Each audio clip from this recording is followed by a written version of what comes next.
ल भिडियो सुरु भयो। मैले यो भोल्युम पनि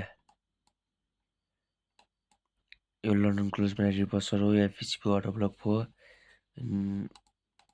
यो भयो मैले रन्टी लिँदैछु एकदम सानो यसको टपको माथि हाई र कहाँ चाहिँ यसको पोइन्ट अफ बुक या एफपिसी छ यसको माथि हाई यसको मैले राख्दैछु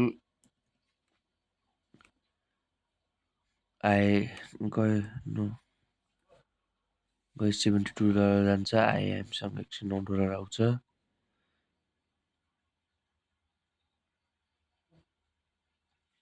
ल मैले यहाँबाट गएँ है ल ब्याक गरेँ यसको छ यो